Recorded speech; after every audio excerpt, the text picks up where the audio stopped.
Welcome to the KEP Knowledge English Podcast. I'm your host, James Rivers, and I'm thrilled to have you join us on this journey of learning and discovery. And I'm Sophia Wells. Whether you're looking to improve your English skills or dive into insightful discussions on a range of topics, you're in the right place. Here on KEP, we explore everything from language learning tips to thought provoking conversations that will challenge your perspective and expand your knowledge. Each episode will bring you fresh insights, practical advice, and a little bit of fun along the way. So grab your headphones and let's get started. This is KEP Knowledge English Podcast. Let's dive in.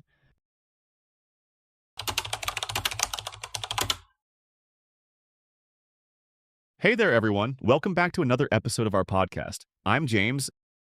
And I'm Sophia. And trust me, today's topic is so important, especially if you're someone who's ever hesitated to speak English out loud. Oh, yeah, if you've ever thought, what if I mess up? Or will they laugh at me? Then stick around. You're definitely not alone. Nope, you're in good company. James, I still remember my first time trying to speak French at a cafe in Paris. I ordered what I thought was a croissant and somehow ended up with a plate of cheese and two forks. You're kidding. 2 forks? I wish I was. I must have said something totally weird. The waiter smiled politely, but you could tell he was like, ha, doctor, yes, dear. Allah, okay then. See, that's exactly it. We all make language mistakes, even the pros. But here's the kicker. Those moments, they're golden. That's how we learn. Exactly. And let's be honest, we're often way harder on ourselves than anyone else is. Most people, they're too wrapped up in their own thoughts to notice that you said sheep when you meant ship. Right. And yet, we let that fear of judgment control us.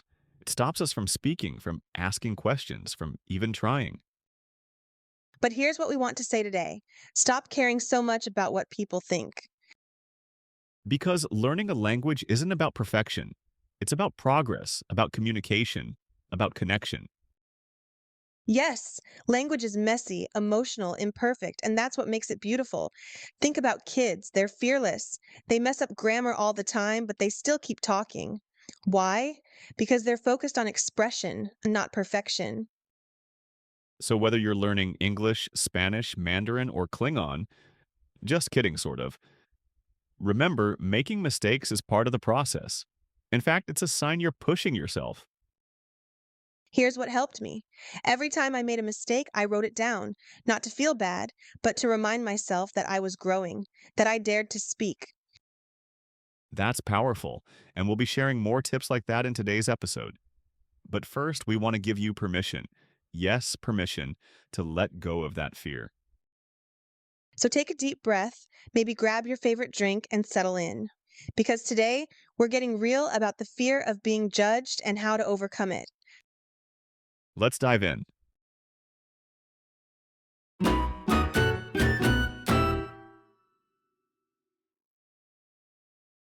All right, so let's unpack this fear a bit. Where does it come from? Why do so many people freeze up when they try to speak a new language? Oh, it starts early, like really early. Think back to elementary school. Remember when you got an answer wrong and the class giggled? Ugh, yes. I once said the capital of Italy was pizza. The class roared with laughter. I was 8, and honestly, I didn't raise my hand for weeks after that. Exactly. It only takes one embarrassing moment like that to start building this wall of fear around speaking up. And it's not just about languages either, it's about performance. We get conditioned to associate speaking out with being judged or corrected. Totally. And you know what's interesting? A lot of adults carry those childhood moments into their adult learning. You think you've outgrown it, but it sticks with you. It's that inner voice. Don't mess up. People are watching. You'll sound stupid. Sound familiar? Too familiar. I used to do this thing where I'd rehearse what I was going to say like 100 times in my head before speaking. Let me guess, you'd still end up blanking when it was time to talk? Every single time. And here's the truth, folks. It's not that you're bad at the language. It's that fear is hijacking your brain. Yes, it activates that little panic button in your brain, your fight or flight response, and suddenly you're sweating over a simple sentence like, "Can I have a cup of coffee?" And what's wild is no one else is thinking twice about it. No one's grading you on your grammar at the local coffee shop. But in your mind, it feels like a TED talk in front of 1,000 people. So let's name it. Let's call it what it is: performance anxiety. And it's super common, especially for adults learning a second language. And let me say this loud and clear for anyone listening right now. It is not your fault. Right. It's not weakness, it's not laziness. It's a natural human response to fear of embarrassment. But here's the good news, you can unlearn that fear. Not overnight, of course, but little by little. Exactly. And recognizing where it came from is the first step. If you can say, okay, I know why this fear exists, you can also say, I don't need it anymore. You can thank that old fear for trying to protect you and then move on. So if you've been quiet in your English class or avoiding conversations at work, give yourself some grace. There's a reason, but there's also a way forward. And that's what we're getting into next. Ready? Let's do it.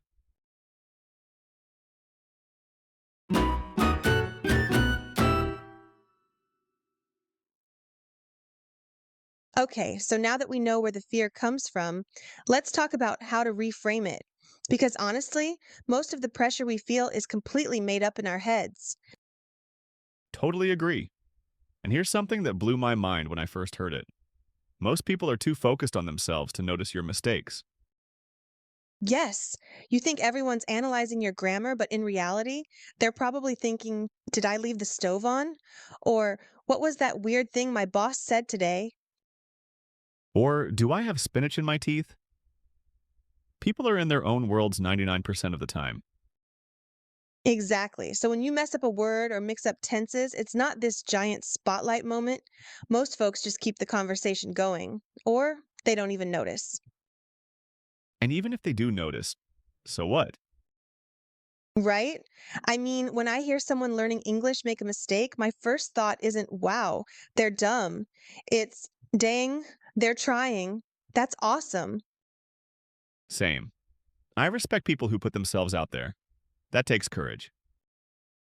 But we forget that. We assume people are judging us harshly, so we shrink, we stay quiet, we miss out on opportunities to connect. And that's the real loss, not the mistake itself, but the conversation that never happened because we were too afraid to speak. Oof, that hit deep. Right? I had a student once, brilliant guy, but he never spoke in class. After 6 months, I finally asked why. He said, I don't want to sound stupid. I told him, you sound silent. That's the only thing I hear. Wow, that's powerful and true. It's not about avoiding mistakes. It's about showing up anyway. So here's a mindset shift I use all the time. I'm learning, not performing. Yes, that tiny shift changes everything. You're not on stage. You're not auditioning. You're practicing. You're exploring.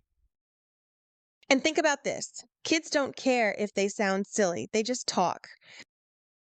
They're fearless little chatterboxes. And because they practice constantly, they improve so fast. So let's borrow that mindset. Let's be curious. Let's treat mistakes like clues, not failures. And let's stop giving other people so much power over our self esteem. Most of the time, they're not thinking about us at all. Exactly. The fear is real, but so is your ability to rewrite the script in your head. And speaking of rewriting scripts coming up next, how to turn those mistakes into fuel for growth. You're going to want to take notes for this one.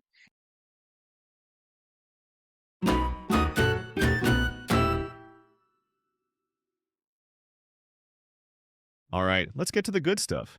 Mistakes. The big, scary, embarrassing ones. The kind that make you want to crawl under a table and never speak again. Oh, you mean like the time I told someone I was pregnant with excitement instead of just excited in front of a full classroom? Wait, seriously? Pregnant? Yup. The teacher paused, looked slightly horrified, and then just said, "Well, congratulations, I think." I wanted to disappear. That's incredible. And also totally normal. We all have moments like that, and they're so important. Totally. I still cringe, but now I laugh too, because I remember it, and I never mix those words up anymore. That mistake taught me something. Exactly. Mistakes are sticky. They help knowledge actually stick. When you mess up and feel that little sting of embarrassment, your brain goes, hey, let's not do that again. Which means, hello, mistakes are actually how we learn, not the enemy, the engine. I once had a student say, James, I keep making so many mistakes. And I said, good. That means you're trying. If you're not making any mistakes, you're not pushing yourself. Yes! You don't get fluent by memorizing grammar rules in a vacuum. You get fluent by trying, stumbling, correcting, and trying again. Let me ask you something, listeners. Have you ever learned to ride a bike without falling? Or learn to cook without burning something at least once. Language is the same. Every oops is just part of the process. And the faster you accept that, the faster you grow.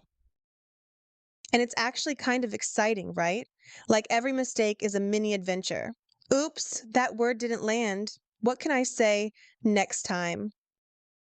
Exactly. You turn embarrassment into curiosity, into experimentation. I started playing this game with myself.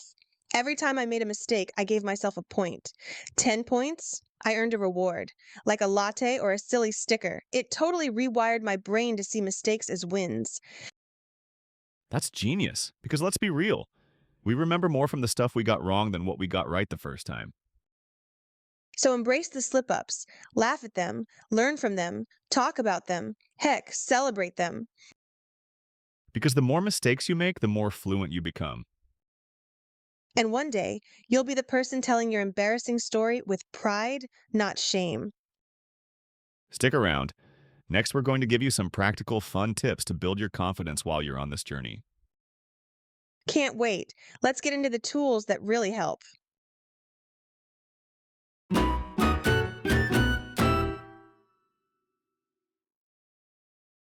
All right, so now that we've made peace with making mistakes, let's talk strategy.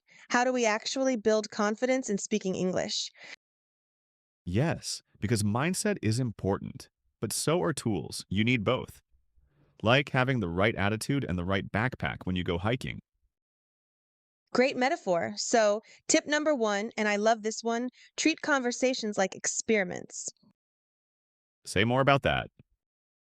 Sure, instead of thinking, I have to say this perfectly, just say, let's try this sentence out and see how it works. That way, if it sounds weird or gets corrected, it's not failure, it's feedback. I love that. It takes the pressure off. You're not performing, you're just testing an idea. Exactly. It's like you're a scientist in a language lab. Every sentence is data. Okay, tip number 2. Focus on communication, not perfection. Your goal is to be understood, not to win a grammar championship. Can we put that on a t shirt? Because seriously, people will get so caught up in tense or article rules that they forget to just talk. Right. I once had a student say, I didn't talk to my friend because I wasn't sure if it was have eaten or ate. And I was like, just say something. Your friend's not grading you. Exactly. People don't need flawless grammar, they need connection, clarity, real talk. All right, tip 3. Celebrate small wins. Oh, yes. Please don't wait until you're fluent to feel proud. Celebrate the fact that you ordered your coffee in English today, that you said good morning to your coworker, that you watched a show without subtitles. Progress isn't just measured in big milestones. It's in the tiny moments of bravery. And the more you recognize those wins, the more your brain gets this boost of confidence. You start believing that you're getting better. Which brings me to tip 4. Talk to yourself. I know it sounds a little weird, but hear me out. Oh, I do this all the time. I narrate my day. Now I'm brushing my teeth. Let's cook some eggs. It helps my vocabulary so much. Nobody's there to judge you, so you can play, stumble, and learn in peace. And if you're really brave, try recording yourself. Listen back, not to criticize, but to notice patterns. You'll be amazed at how much you actually know. So there you have it. Try things out, communicate with confidence, celebrate the little stuff, and make practice part of daily life. Because learning doesn't just happen in a classroom, it happens everywhere.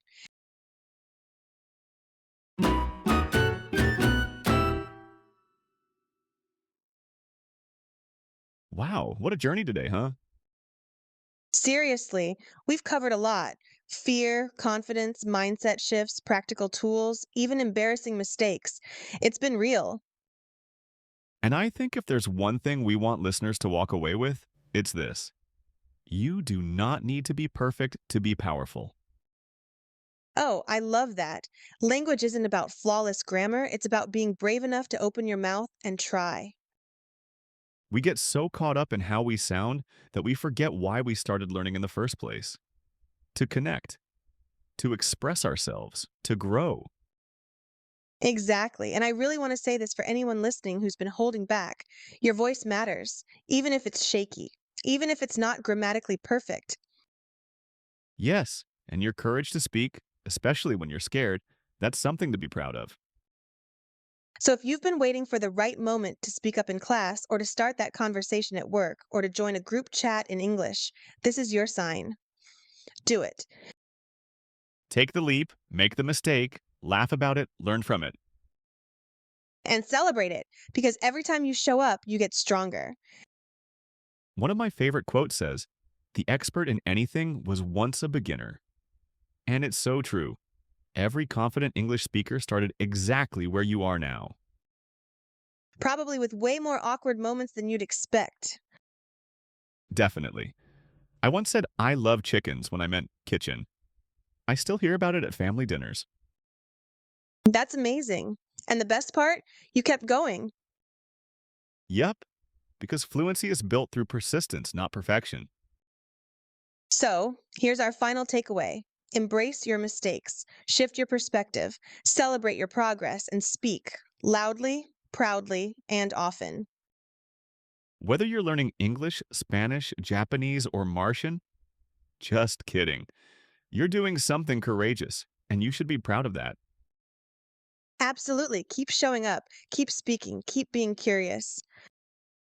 And if you enjoyed this episode, don't forget to follow or subscribe so you don't miss the next one. Leave us a review or share this episode with someone who needs a little encouragement today. We believe in you. Now go out there and use your voice. We'll see you next time. Stay brave, language warriors.